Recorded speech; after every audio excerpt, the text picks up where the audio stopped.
2020년 세계조경가대회 광주 세계총회를 개최하게 된 것들은 오랜 노력의 결실입니다. 2016년 당시 광주 컨벤션 뷰로 현 관광재단이 한국조경학회와 함께 세계조경가대회 유치를 추진했고, 2017년 캐나다 몬트리올에서 저랑 광주 공무원들, 관광재단 직원들이 같이 가서 유치 프레젠테이션을 했고, 그때 유치에 성공했습니다.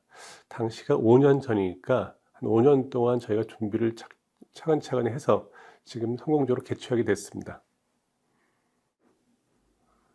세계조경가협회는 1948년 영국에서 창설되어 지금 전 세계 78개국에 7만여 명의 회원을 가지고 있는 조직입니다.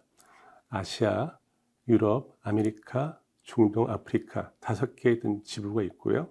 그다음에 지부뿐만 아니라 글로벌에 연대하면서 활동을 하고 있습니다.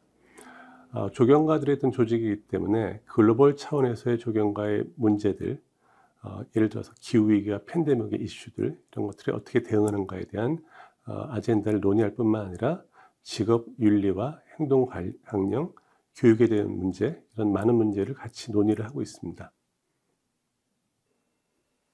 1992년에 세계조경가대회 세계총회를 서울, 무주, 경주에서 개최한 적이 있습니다. 30년 만에 다시 세계총회를 한국에서 개최하게 됐습니다. 마침 2022년이 한국조경학회 50주년을 기념하는 해입니다. 한국조경의 지난 50년을 되돌아보고 앞으로의 미래 50년을 설계하는 이 시점에 세계조경가대회를 광주에서 개최했다는 것들은 큰 의미를 가지게 됩니다. 네, 어려운 점이 무척 많았습니다. 광주시와 관광재단에서도 많이 도움을 주셨는데, 가장 큰 어려움은 코로나19의 문제였습니다. 지난 2년 동안 실은 세계조경가대회 세계총회는 직접 개최되지 못하고 한 번은 걸르고 한 번은 온라인으로 개최를 했습니다. 과연 저희가 2022년 8월 말부터 9월 초까지 이 대회를 개최할 수 있을지도 의문인 경우도 많았습니다. 저희가 예상했었던 개최 인원들은 한 2,000명 정도였는데 코로나19가 완전히 극복되지는 않아서 특히 중국에서 오시는 분들이 많이 못 오게 돼서 저희가 예정하는 것보다는 한 반 정도의 인원으로 치르게 되었습니다. 그럼에도 불구하고 그런 어려움을 잘 극복하고 나름대로의 큰 성과를 거뒀다고 생각합니다. 처음 광주에서 이 대회를 유치했을 때 외국인들은 광주에 대한 정보가 별로 없었습니다. 광주에 대해서 별로 알지도 못했습니다. 그런데 외국인들이 한 일주일 동안 광주를 머물다 보니 광주에 대한 어떤 깊은 애정을 가지게 됐습니다. 광주에서 머무는 동안 여러 장소를 방문했고 이 도시의 역사, 이 도시의 자랑, 이런 것들을 몸소 경험을 했습니다.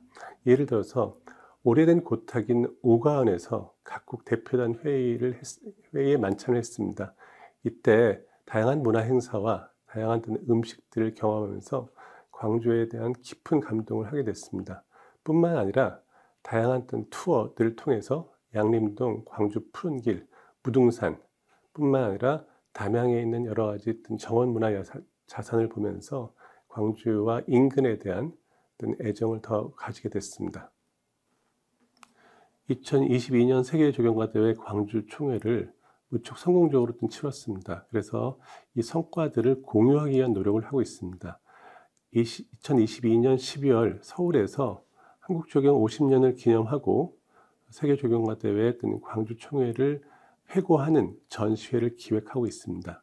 뿐만 아니라 저희는 한국조경학회나 조경계 입장에서는 광주와 남도 지역의 중심으로 해서 외국인들이 무척 투어를 하면서 무척 감동받았습니다. 특히 정원 문화와 다양한 문화유산 같은 것들을 엮어서 관광을 할 수 있는 이런 자원이라는 것들을 몸소 체험을 하게 됐습니다. 그래서 앞으로 이런 일들을 갖고 광주뿐만 아니라 인근의 전라남도의 지자체한테 정원 문화 박람회, 정원 예술 박람회 이런 것들을 제안하고자 합니다.